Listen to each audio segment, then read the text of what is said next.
ملا معین الواعظ کاشفی نے لکھا ہے کہ وہ جو سانپ تھا نا غار ثور میں، وہ 600 سال سے بیٹھا ہوا تھا۔ حضرت عیسیٰ علیہ السلام ایک دن پڑھ رہے تھے انجیل، تو آپ نے نبی پاک کا تذکرہ پڑھا، اس سانپ نے سن لیا، تو حضرت عیسیٰ سے کہنے لگا حضور یہ بتائیں کہ وہ نبی پاک ملیں گے کہاں؟ تو حضرت عیسیٰ فرمانے لگے کہ مکے میں آئیں گے اور مدینے میں رہیں گے۔ تو کہا ملاقات کیسے ہو سکتی ہے؟ فرمایا چلا جا مکے۔ تو وہ سانپ 600 سال غار ثور میں، اس نے 70 جگہ پہ سوراخ کیے۔ کتنے سال؟ کتنے سال بیٹھا رہا؟ بول کے بتائیے۔ آپ 6 گھنٹے بیٹھ کے دکھائیں، سوال ہی نہیں پیدا ہوتا۔ ہم بڑے کمزور ہو گئے، ہمارے لیے معاملہ بڑا اور طرح کا ہے۔ ہماری مرضی کا کوئی بات کرے تو ہم اس سے راضی ہیں، انتظار کرنا اور یہ سارے کام کرنا یہ تو بڑا مشکل معاملہ ہے، یہ تو بڑی عجیب سی کیفیت ہے۔ میرے صاحب رحمۃ اللہ تعالیٰ نے 2015 میں کراچی تشریف لائے، میں اپنے ایک سنگی کو لے کے پہنچ گیا، چھوٹا موٹا مولوی میں بھی ہوں۔ صبح میں 7 بجے کے 8 بجے ہم وہاں پہنچ گئے، حضرت آرام فرما رہے تھے، نمازیں انہوں نے اندر ادا فرمائی ساری، ظہر بھی ہوئی، پھر عصر بھی ہوئی، پھر مغرب بھی ہوئی، پھر عشاء بھی ہوئی۔ عشاء کے بعد وہ سنگی ہم سے کہنے لگے کہ آپ کتنا انتظار کریں گے؟ تو میں نے کہا کہ انتظار تو کرتا ہے بڑا آدمی، بڑے لوگ انتظار کرتے ہیں، تو چھوٹے لوگ تو اطاعت کرتے ہیں، ہم چھوٹے ہیں تو ان کی مہربانی ہے، اگر زیارت ہو جائے تو تب بھی ٹھیک ہے، اگر وہ کہیں نہیں ملنا۔ میرے سنگی ساتھ موجود تھے، صبح سے گئے اور عشاء کے بعد کا وقت آ گیا، نہیں انہوں نے ملنا تو پھر بھی ٹھیک، وہ ہس بولے تھے وہ مہربانی، نہیں تو اساں تے لاڑ ہی لڑاونے نے، اس کی مہربانی ہے، اگر بات ہو جائے تو ٹھیک ہے ورنہ کوئی معاملہ نہیں۔ تو عشاء کی نماز کے بعد انہوں نے ہمیں یہ کہا کہ پیغام آیا کہ محفل میں جہاں حضرت جا رہے ہیں وہیں ملاقات ہوگی۔ تو ہم نے کہا یہ بھی بڑی نعمت ہے، جلوہ دیکھنا بھی بہت بڑی سعادت ہے، اس لیے کہ ہمیں پتہ ہے کہ وہ کیفیت کیا ہے، وہ رنگ کیا ہے، ان کا انداز کیا ہے۔ پیچھے جا کے بیٹھ گئے تو پھر ان کا حکم آیا کہ اس کو ذرا آگے آئے۔ جب میں اسٹیج پہ گیا تو فرمانے لگے مجھے سویرے ہی پتا تھا آپ آ گئے، کوئی عرض نہیں، اتنا کوئی انتظار تو بندہ کر ہی لیتا ہے۔ اب یقین کریں وہ دن کی جو لذت ہے نا وہ آج تک گئی نہیں طبیعت سے، وہ سرور گیا نہیں۔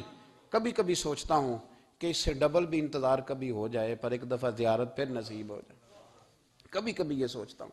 600 سال وہ سام بیٹھا رہا، 600 سال، 600 سال، اور 70 اس نے سوراخ کیے غار ثور میں، لیکن وہ بھی عاشق تھا نا۔ اور یہاں معاملہ یہ تھا کہ ابوبکر صدیق دعا مانگ کے گئے تھے کہ میں نے کسی کو موقع نہیں دینا، ایک میں ہوں گا دوسرا میرا یار ہوگا۔ وہ غار ثور کی تو لذت یہ والی تھی، ایک میں ایک میرے محبوب۔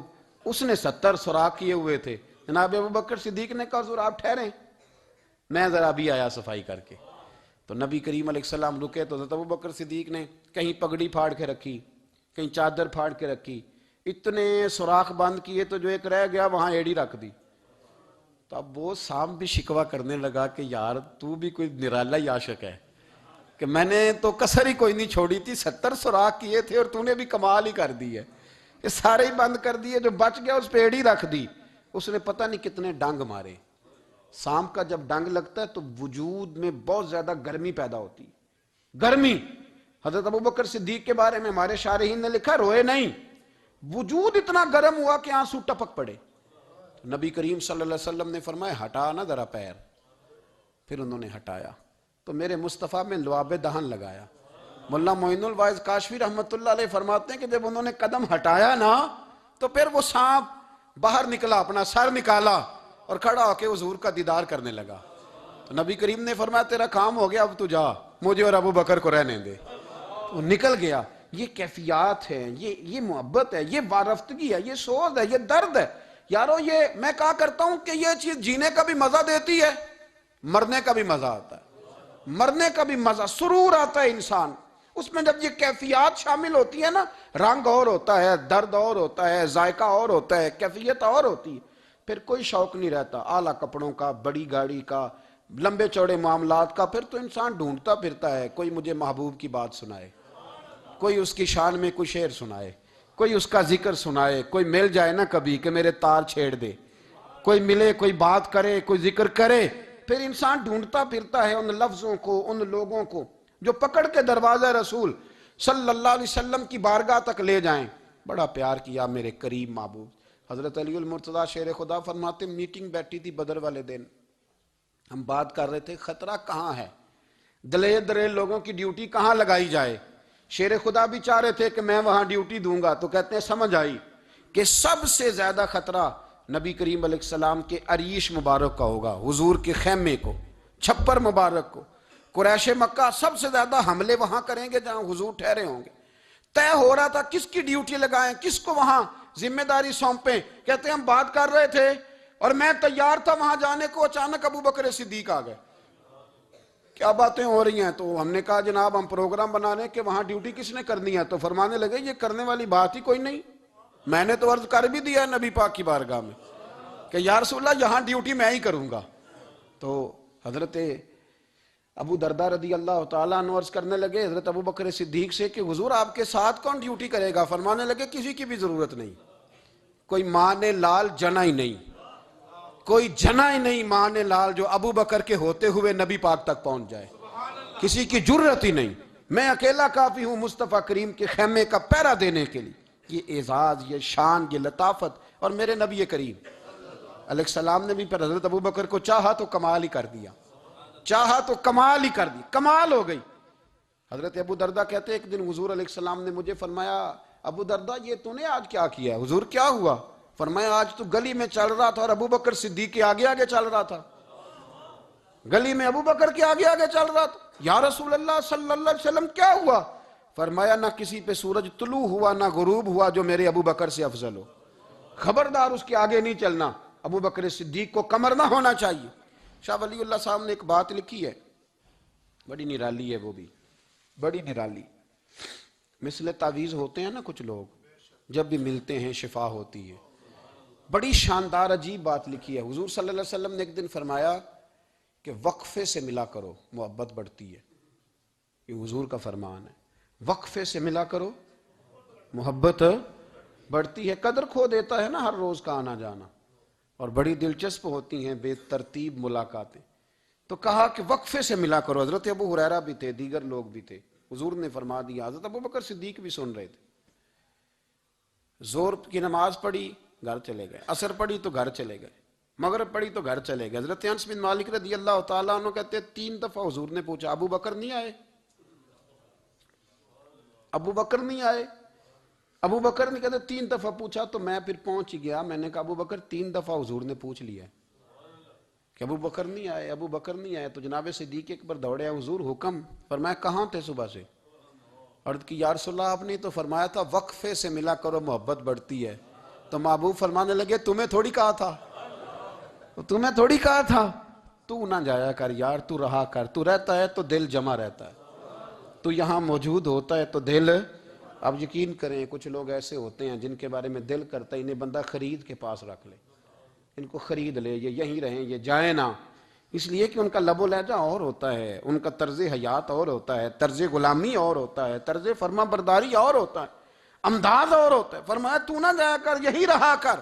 اور میرے محبوب نے فرمایا ابو بکر تو صرف میرا غار میں ہی ساتھی نہیں، قیامت میں جب میں حوض کوثر تقسیم کروں گا تب بھی تو میرے پاس ہی بیٹھا ہوگا، قیامت کے دن حوض کوثر کی تقسیم میں بھی تو میرے ساتھ ہی ہوگا، میرے نبی کریم علیہ السلام۔ اور ایک بات اور سن لے جاتے جاتے، کچھ لوگ ساتھ بڑا رہتے ہیں پر بات کم کم مانتے ہیں، کہتے ہیں میں جھاڑو جو دیتا ہوں آستانے پہ، مجھے وظیفہ پڑھنے کی کیا ضرورت، میں وہاں ہر وقت حاضر جو رہتا ہوں، مجھے کیا ضرورت ہے شجرہ پڑھنے کی، مجھے کیا ضرورت ہے ان کی بات سننے کی، میں وہاں رہتا جو ہوں اتنا ہی کافی ہے۔ حضرت ابو بکر صدیق نے نوکری بھی کھول کے کی اور نبی پاک کی بات بھی کھول کے مانی، کھول کے مانی، جو حضور نے کہہ دیا انہوں نے کر دیا۔ یہاں تو لوگ سوچتے ہیں نہ سمجھتے ہیں، غور کرتے ہیں، کہتے ہیں میں وہیں ہوتا ہوں، میرے پاس نسبت ہے، وہی کافی ہے۔ مجمع لگا ہے صحابہ کا، نبی پاک علیہ السلام نے فرمایا ابھی آج روزہ کس نے رکھا ہے؟ سب چپ کر گئے۔ حضور نے دوبارہ پوچھا تو جناب صدیق اکبر بولے، عرض کی حضور آپ حکم نہ دیتے تو میں نہ بتاتا، یہ اللہ نے آج مجھے توفیق عطا فرمائی۔ تو حضور علیہ السلام نے فرمایا آج جنازے میں کس نے شرکت کی؟ لوگ خاموش ہو گئے۔ تو حضور علیہ السلام نے دوبارہ پوچھا، عرض کی حضور آپ حکم نہ دیتے تو نہ بتاتا، یہ اللہ نے توفیق مجھے عطا فرمائی۔ فرمایا آج کس نے مسکین کو کھانا کھلایا ہے؟ عرض کی یا رسول اللہ صلی اللہ علیہ وسلم حکم نہ دیتے تو نہ بتاتا، یہ اللہ نے مجھے توفیق عطا فرمائی. فرمایا کس نے آج لوگوں کو دین کی دعوت دی, اسلام کی طرف بلایا, پیغام دیا؟ کون ہے؟ عرض کی حضور اگر آپ حکم نہ دیتے تو میں نہ بتاتا, یہ بھی خدمت اللہ نے مجھے عطا فرمائی ہے. تو نبی کریم علیہ السلام نے فرمایا ابو بکر سن, قیامت کے دن ایک دروازہ جنت میں ایسا ہوگا جہاں سے صرف روزے دار گزریں گے, ایک ایسا ہوگا جس سے صرف نمازی گزریں گے, ایک ایسا ہوگا جس سے صرف حاجی گزریں گے, ایک سے سخاوت کرنے والے گزریں گے. لیکن جب تو آئے گا نا تو جنت کے ہر دروازے سے آواز آئے گی کہ ادھر سے داخل ہو جا, ادھر سے, ہر دروازے سے آواز آئے گی. اس لیے کہ مجموعی طور پر عمل کیا زندگی میں, مجموعی طور پر, اور اپنے لب و لہن. اتنی نوکری کی حضرت صدیق اکبر نے, اتنی نوکری کی, کسی جگہ بھی کوئی دعویٰ نہیں. حضور نے بڑا فرمایا ہے کہ ابو بکر نے بڑی نیکیاں کی اسلام کے ساتھ, جناب صدیق اکبر کا کوئی دعویٰ نظر ہے؟ یہ وہ مزیدار شخص تھا جس نے کبھی حضور سے دعا کے لیے بھی نہیں کہا, دعا کی تکلیف بھی کبھی نہیں دی. گویا ہاتھ اٹھانے پڑیں گے, لفظ ادا کرنے پڑیں گے, یہ تکلیف بھی نہیں دی. علامہ یوسف نبہانی علیہ رحمہ نے لکھا ہے کہ ایک دن حضرت صدیق اکبر نے سیدہ عائشہ صدیقہ سے کہا جس دن حضور کا موڈ مبارک, طبیعت مبارک بڑی اچھی دیکھو نا تو میری بخشش کی دعا کرا دینا. سیدہ عائشہ صدیقہ سے کہا, کوئی لفظ نہیں ادا کی. لوگوں کو لاتے, حضرت عثمان غنی نے ان کی تبلیغ پہ کلمہ پڑھا, حضرت طلحہ نے, حضرت زبیر نے, ان لوگوں کو لاتے اور لا کے نا انہیں آگے بٹھاتے, خود پیچھے بیٹھ جاتے. پیچھے. میرے بھائی, دعا کے لیے بھی کبھی نہیں کہا. یہ وہ وفا ہے جس وفا کا دنیا میں کہیں بھی کوئی جواب موجود ہے. اپنے آپ کو مرتب کریں. ہم لوگ بڑی بے ترتیب زندگی گزارتے ہیں, بڑی بے ترتیب زندگی گزارتے ہیں. وہ ڈنگ ٹپاؤ پالیسی ہے کہ آج تھوڑا بہت کر لیں, اپنے آپ کو راضی کر لیں. جس طرح بچے کہتے ہیں کہ چلو آج کسی طریقے چھٹی کر لینا, آج کا دن تو گزرے, کل سکول کا ٹائم آئے گا تو دیکھی جائے گی. اس طرح نہ کریں, مرتب کریں اپنے آپ کو, اپنے آپ میں ترتیب دیں. ساری زندگی سامنے والے کی اخلاقیات ٹھیک کرتے اگر گزر جائے تو اپنا معاملہ رہ جاتا ہے. اچھی سوچ, اچھا رویہ, وفاداری والی زندگی. میں نے ایک جملہ کہا ہے, اگر آپ کی سمجھ میں آیا ہو, کہ اگر یہ عشق, یہ وارفتگی, یہ پیار, یہ وفا پیدا ہو تو جینے کا بھی مزہ آتا ہے اور مرنے کا بھی مزہ آتا ہے. پھر جینا مرنا بڑا لذت اور ذائقے والا ہو جاتا ہے. دعا ہے اللہ ہمیں ان کے فیض سے فیض یاب فرمائے. آخر دعوانا الحمدللہ.